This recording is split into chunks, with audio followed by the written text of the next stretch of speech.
Welcome back to my channel दोस्तों, this is Prince और मैं आ गया न्यू ब्लॉग के साथ। आज मैं आया हूँ हमारे महेंद्र जी के घर एमसा #एमसा प्यार और इज्जत से हम इनको एमसा बुलाते हैं। इनके साथ मैं बातचीत करने वाला हूँ, एक्सपीरियंस शेयर करने वाला हूँ हमारे बहुत ही मोटिवेशनल, बहुत ही इंस्पिरेशनल जर्नी के बारे में। तो आज बातचीत होने वाली है हमारे संघ helping hands be good do good के यात्रा के बारे में। हमारे इस संघ की शुरुआत हुई थी 2015 फरवरी में।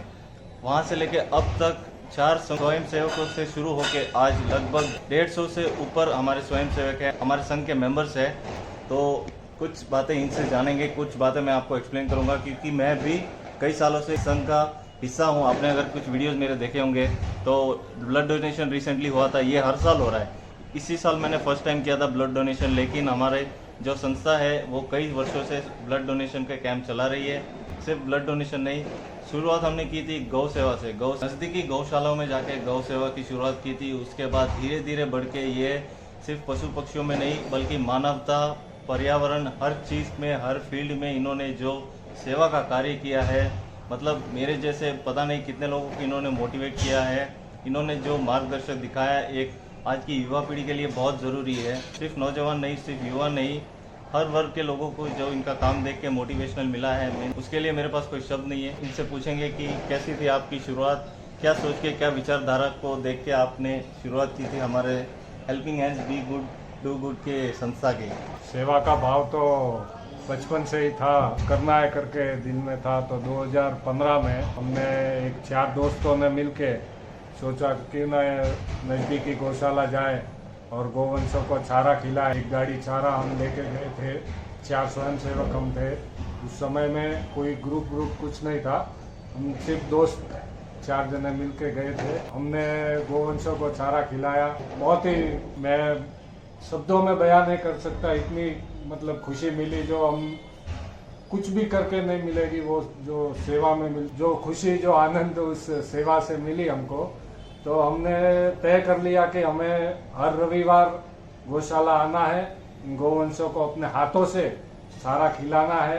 और ऐसे ऐसे करके हमने 4 से शुरुआत तो की, लेकिन लोग जुड़ते गए। तो एक आज हम 150 से ऊपर स्वयंसेवक जुड़ के ये सेवा का काम कर रहे हैं।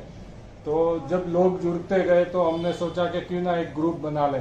तो हमने एक ग्रुप बनाया, ग्रुप का एक नाम दे देते हैं। व्हाट्सएप पे एक ग्रुप बनाया। ग्रुप का नाम भी हमने हैप्पी हैंड क्लब नाम से एक शुरुआत की। कुछ सोचा नहीं था, कुछ प्लानिंग नहीं थी, बस जो गौ माता ने कराई सेवा, जो रास्ता दिखाया हम करते गए। एक बढ़िया व्हाट्सएप ग्रुप बन गया और लोग जुड़ गए। तो हमने फिर इसको एक ट्रस्ट में कन्वर्ट कर लिया, एक एनजीओ बना लिया, इसको ट्रस्ट रजिस्टर किया और नाम इसका हमने रखा helping hands be good do good. अच्छा करो, अच्छे तो अच्छा बनो। होगा, अच्छा करोगे तो अच्छा ज़रूर होगा। तो शुरुआत की हमने गौ माता की सेवा करने से।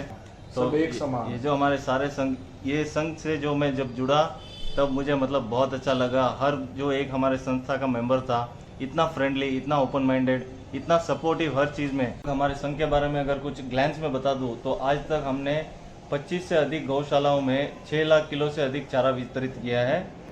पक्षियों के लिए हमने 100 से ज़्यादा जो ज्वार होता है पक्षियों का अनाज, उसको वितरित किया है अलग अलग गौशालाओं में, जहाँ पे पक्षियों के अनाज डालने की जगह होती है, स्थान होता है। और सिर्फ पशु पक्षियों के लिए नहीं, अपने मानवता के लिए, हमारे आसपास के जो ज़रूरतमंद है उनको 5000 प्लेट से ज़्यादा भोजन वितरित किया है। और सर्दियों में खासकर जब आप देख सकते हो कई जगह पे रास्तों में, फुटपाथ में, बस स्टैंड में जो गरीब वर्ग के लोग सो रहे होते हैं, उनको हमारे संघ ने 500 से अधिक कंबल का डिस्ट्रीब्यूशन किया है। ज़रूरतमंदों को कंबल दिए हैं सर्दियों के दिनों में, दिसंबर, नवंबर, जनवरी के वक्त में।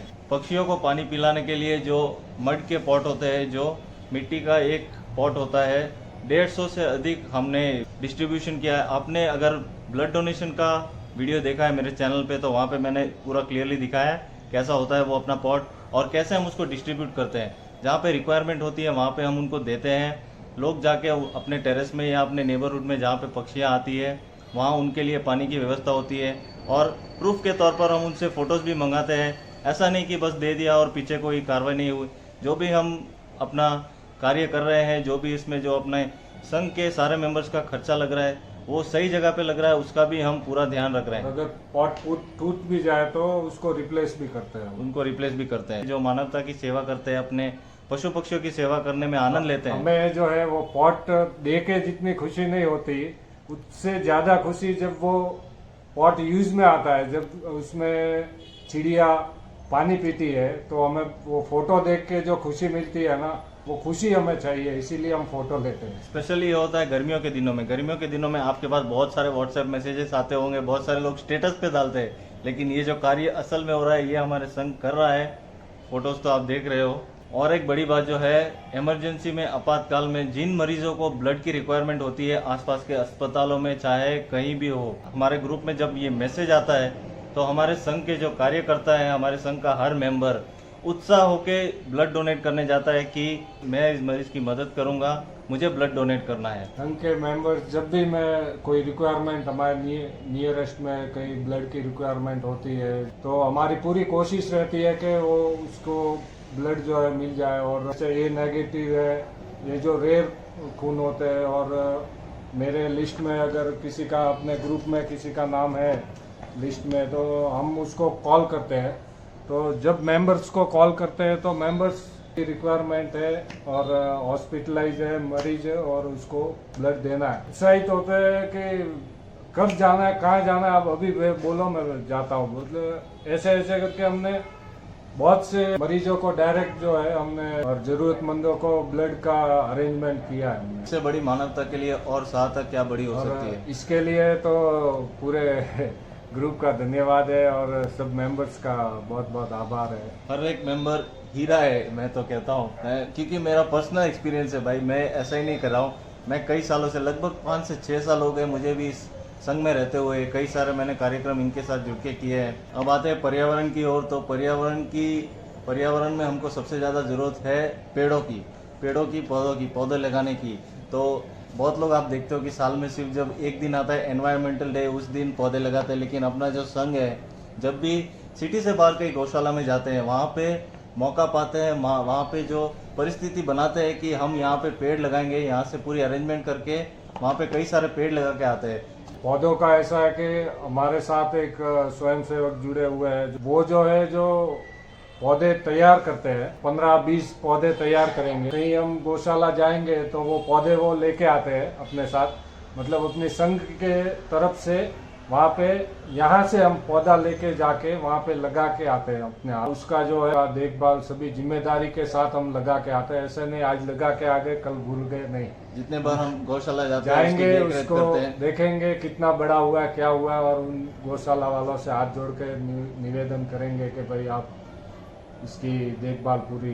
और ब्लड डोनेशन मैंने इसी साल, जैसे मैंने पहले वीडियो में कहा कि इसी साल मैंने अटेंड किया था, लेकिन हमारा जो संघ है कई वर्षों से रक्तदान शिविर ऑर्गेनाइज कर रहे हैं। 3 साल से हम लगातार ब्लड डोनेशन का कैंप लगा रहे हैं। हर साल 125 यूनिट, 115 यूनिट, 130 यूनिट ऐसा होता है। बहुत लोग आते हैं और डोनेट करते हैं। ब्लड डोनेशन कैंप का फायदा ये होता है कि जैसे कोई फर्स्ट टाइम जो डोनर होता है, उसके दिल से जो है डर चला जाता है कि भाई खून देने से कुछ नहीं होता है। लोगों के दिमाग में होता है कि खून देंगे हम तो हमारे कमजोरी आ जाएगी, ये आ जाएगी, वो आ जाएगी। मतलब वो एक्सपीरियंस के लिए हम ब्लड डोनेशन कैंप रखते हैं, जिससे कि अनेकों फायदे होते हैं। जैसे फर्स्ट टाइम जो ब्लड डोनेट करने आएगा, उसका एक तो डर चला जाएगा कि भाई ब्लड डोनेशन करने से कुछ नहीं होता, तो उसका डर जाएगा। तो नेक्स्ट टाइम के लिए वो 6 महीने बाद या 12 महीने बाद किधर भी ब्लड की रिक्वायरमेंट है तो वो भाग के जाएगा कि मैं दे के आता हूँ। और सेकंड पॉइंट ये होता है कि बहुत से लोगों को ब्लड ग्रुप ही पता नहीं होता है कि अपना ब्लड ग्रुप क्या है, तो उसके लिए क्या है, उसका ब्लड ग्रुप मालूम पड़ जाता है, उसका डर चला जाता है और नेक्स्ट टाइम के लिए वो तैयार रहता है। और ब्लड डोनेशन कैंप करने से क्या होता है, एक 100 यूनिट, 200, 150 यूनिट ब्लड इकट्ठा हो जाता है।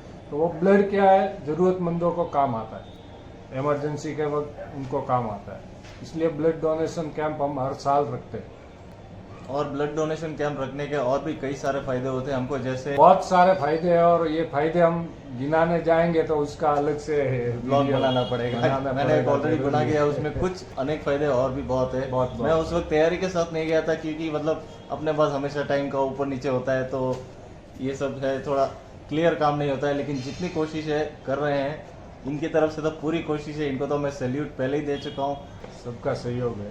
अब बात करेंगे अनाथ आश्रम के बारे में भी। जो बच्चे होते हैं जो अनाथ आश्रम में रहते हैं कई अलग अलग मजबूरियों के कारण, तो उनके लिए भी हमारा जो संघ है काफ़ी सारी सुविधाओं की सेवा करता है। जैसे अनाथ आश्रम में हम रेगुलरली विजिट करते हैं, हर 2-3 महीने में एक बार। तो उस वक्त हम जब भी जाते हैं, विजिट करते हैं, हमारे साथ स्टेशनरी लेके जाते हैं, हमारे साथ अनाज लेके जाते हैं, जो रिक्वायरमेंट्स होती है हमारी, जो पहले उनसे बात होती है अनाथ आश्रम के मेंबर्स से कि वहाँ पे क्या रिक्वायरमेंट है, बच्चों की किस चीज़ की ज़रूरत है, तो हमारा संघ जो है उस चीज़ का पूरा इंतज़ाम करके वहाँ पे जाता है। कई बार, 1-2 बार नहीं, कई बार हम अलग अलग अनाथ आश्रम में गए हैं और बच्चों के साथ जब हम वहाँ पे जाके वार्तालाप करते थे, उनसे पूरी एक्सपीरियंस हम लेते थे, तो उनसे हमको पता चल जाता था कि ये मतलब काम इनका सही है, कैसा है, सच में रिक्वायरमेंट है। तो ये सब जुड़ा होता है अपने संघ से। सारा कार्य जो है हमारा संघ इस तरह से करता है। मैं भी 1-2 बार गया हूँ अनाथ आश्रम, कृष्णशय अनाथ आश्रम है, वहाँ पे मैं 1-2 बार विजिट कर चुका हूँ। हम साथ में ग्रोसरी लेके गए थे, मैं अपने कुछ साइकिलिंग फ्रेंड्स के साथ गया था, मुझे याद है।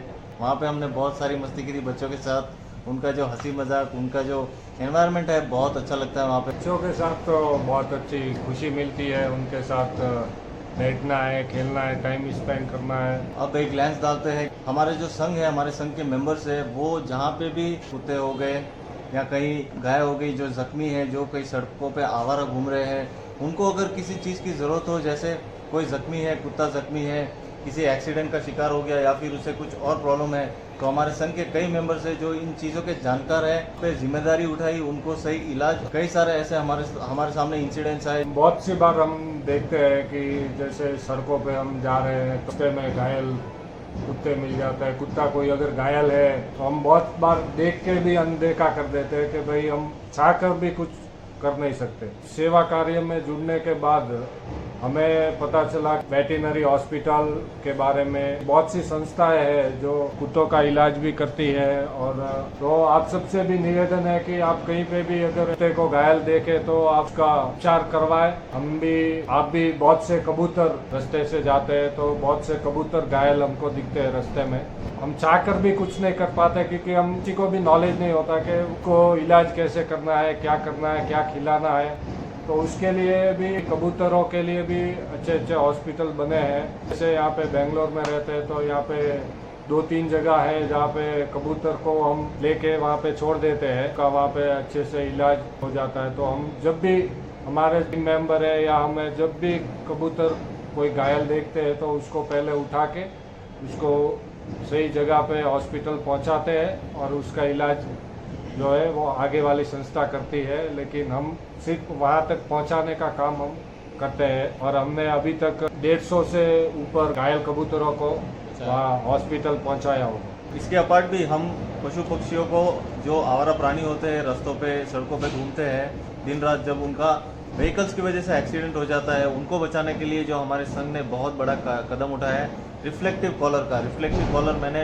ब्लड डोनेशन वाले वीडियो में भी दिखाया था, लेकिन इसकी शुरुआत बहुत पहले से हो चुकी थी। हमारे संघ के मेंबर्स ने इसका इंतजाम करना शुरू किया था। पशु प्राणियों को जो आवारा सड़कों पे घूम रहे हैं, रात के वक्त में जो व्हीकल्स उनको अनदेखा करके उनको जख्मी करके चले जाते हैं, तो उनको बचाने के लिए एक बहुत बड़ा प्रयास है रिफ्लेक्टिव कॉलर को डिस्ट्रीब्यूट करना। अब तक करीबन 500 से अधिक स्ट्रे को रिफ्लेक्टिव कॉलर बांधे हैं। आगे भी ये सेवा कार्य जारी है। और 2018 में जब रामदेवरा गया था, मैं अपने ग्रुप के साथ, जो अपना आलासन वाला ग्रुप के बारे में मैं बता रहा था अपने वीडियोस में, तो हमारा ग्रुप, हमारे महेंद्र भाई भी उसी संघ के मेंबर हैं। महेंद्र भाई हमारे बहुत सारे रिफ्लेक्टिव कॉलर साथ में लेके चल रहे थे और जहाँ जहाँ पे हमें गौवंश दिख रहे थे वहाँ पे हम उनको रिफ्लेक्टिव कॉलर बांध के आगे बढ़ रहे थे। तो मतलब वो बहुत ही अच्छा कदम था। बहुत गांव वालों ने इसकी तारीफ की, इस काम को माना कि ये बहुत ही बढ़िया सा काम है और ज़रूरी भी है, ज़रूरी काम है। हमारे संघ का जो ये कोशिश है, उम्मीद करते हैं कि बहुत सारे दूसरे संघ भी, बहुत सारे गांव के लोग भी इस स्टेप को उठाएंगे और ये ज़रूरी कर देंगे कि हर जो गौवंश अपने सड़क पे घूम रहे हैं, जो चाहे सिटी में आवारा कुत्ता हो या गाँव में गौवंश हो, उनके गले में अगर रिफ्लेक्टिव कॉलर होगा तो ड्राइवर्स को भी थोड़ा इससे मदद मिलेगी कि एक्सीडेंट से बच जाए, किसी का हाथों पाप भी ना हो। तो ये भी एक धर्म का कार्य है। तो जो सारे सेवा के कार्य ऐसे ही चलते रहे, ऐसे ही हमारा जो संघ है उन्नति करता रहा, ग्रो करता रहा स्टेप बाय स्टेप। तो इसके साथ साथ हमारे संघ ने जो है गौ कथा का भी आयोजन किया था 2017 में। बहुत अच्छा लगा। इसी बीच हमने आई चेकअप रखा था। करीबन 190 के करीब पेशेंट्स ने अपनी आंखें चेक कराई थी। इसी बीच हमने होम्योपैथी चेकअप भी रखा था। उसमें करीबन 50 से अधिक पेशेंट ने इलाज कराया था। फ्री में इलाज हुआ था उनका, चाहे आई चेकअप हो, होम्योपैथी हो, बहुत सारी ऐसी फील्ड्स में जो हमारे शरीर के लिए ज़रूरी होती है लेकिन वो कभी कभी हो नहीं पाता है। तो हमारी संस्था जो है ये सारे इंतज़ाम हमारे संस्था कर रही है, कभी कभी जो है कार्यक्रम के बीच में। तो ऐसे जैसे कार्य चलता रहा, आगे बढ़ता रहा, हमारा जो है संगठन भी और मजबूत होता गया। बहुत सारे दूसरे संगठनों से भी हमारी मुलाकातें होती रही, उनके साथ कार्य चलता रहा। साथ में जुड़ के हम सिर्फ बेंगलोर में नहीं, पूरे कर्नाटका में जहाँ पे भी गौवंशों के लिए चारे की व्यवस्था की ज़रूरत होती थी, जैसे कोलेगाल में एग्जांपल देना चाहता हूँ। कोलेगाल में 2017 में गर्मियों के दिनों में बहुत ही ज़्यादा वहाँ पे रिक्वायरमेंट थी। गौवंशों को बहुत ज़्यादा तकलीफ हो रही थी क्योंकि पानी बिल्कुल था नहीं, पूरा सूख चुका था तालाबों में वगैरह, तो घास वहाँ पे मिल नहीं रही थी। तो वहाँ पे कई सारे अन्य जो है संस्थाओं के साथ मिलकर हमें भी मौका मिला कि वहाँ पे हम अपना योगदान दें। तो कोलेगाल में पहली बार मतलब आउट ऑफ बेंगलोर हमने वहाँ पे रिलीफ का काम किया। उसके बाद हमें महत्वाकांक्षा मालूम पड़ी कि यहाँ पे जो है सिटीज़ में आराम से गौवंशों को मिल तो जाता है, लेकिन जहाँ पे एग्जैक्टली रिक्वायरमेंट है वहाँ पे अगर हम सेवा का कार्य पहुँचाएँ तो ये और भी बहुत ज़्यादा इम्पोर्टेंट होगा। तो उसके बाद जो है हमको अलग अलग संस्थाओं से, अलग अलग गौशालाओं से रिक्वायरमेंट्स आने लगे और वहाँ पे हमारी पूरी कोशिश है कि जहाँ पे रिक्वायरमेंट्स बहुत ज़्यादा ज़रूरी है कि वहाँ पे कोई मदद नहीं पहुँच रही, तो वहाँ पे हमारी संस्था ने रिक्वायरमेंट कंप्लीट की है, फुलफ़िल की है। अपने सारे मेंबर्स ने बहुत अच्छा योगदान दिया है। इतने वर्षों से जो हम कई अलग अलग गौशालाओं में पहुँचा रहे हैं, जहाँ पे हम नहीं पहुँच रहे वहाँ पे सारा पहुँच रहा है। बहुत ही अच्छा काम हो रहा है।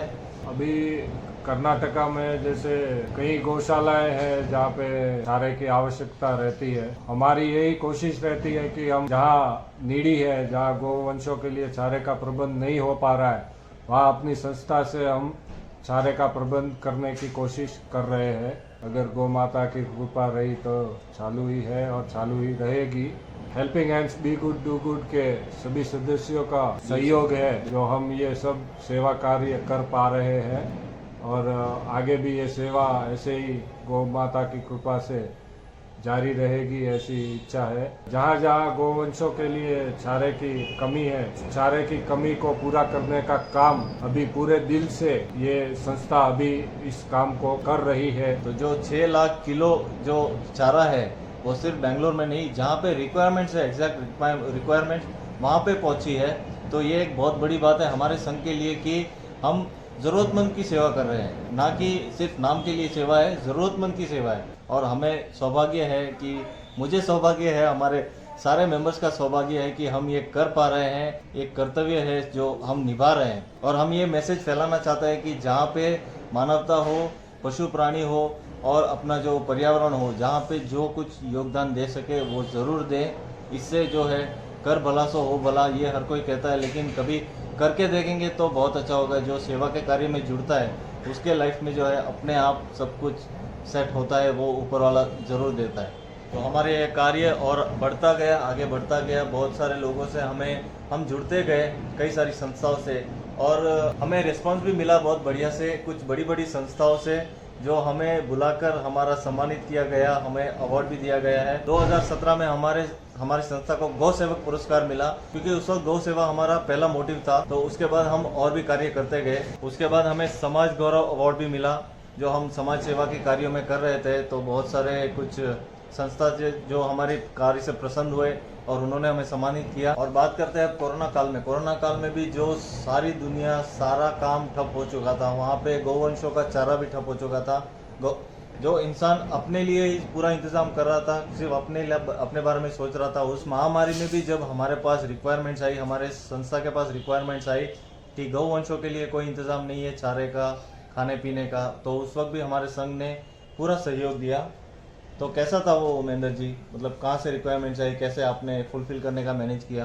कोरोना के समय में भी मतलब गौशालाओं में हमने देखा कि बहुत सी जगह पे चारे की कमी थी, तो हमने बहुत सी जगह पे चारा पहुंचाने का काम किया, बहुत सी गौशालाओं में चारा पहुंचाया और पूरी टीम मेंबर का सबका सहयोग रहा और उस सहयोग से हमने हर गौशाला में जहाँ जहाँ रिक्वायरमेंट थी, जहाँ जहाँ से हमारे को रिक्वायरमेंट आई थी, वहाँ हर जगह हमने चारा पहुँचा, गोवंशों के लिए चारा पहुँचाने का कार्य की। और उस कार्य को बढ़ाते बढ़ाते हम आगे बढ़ते गए।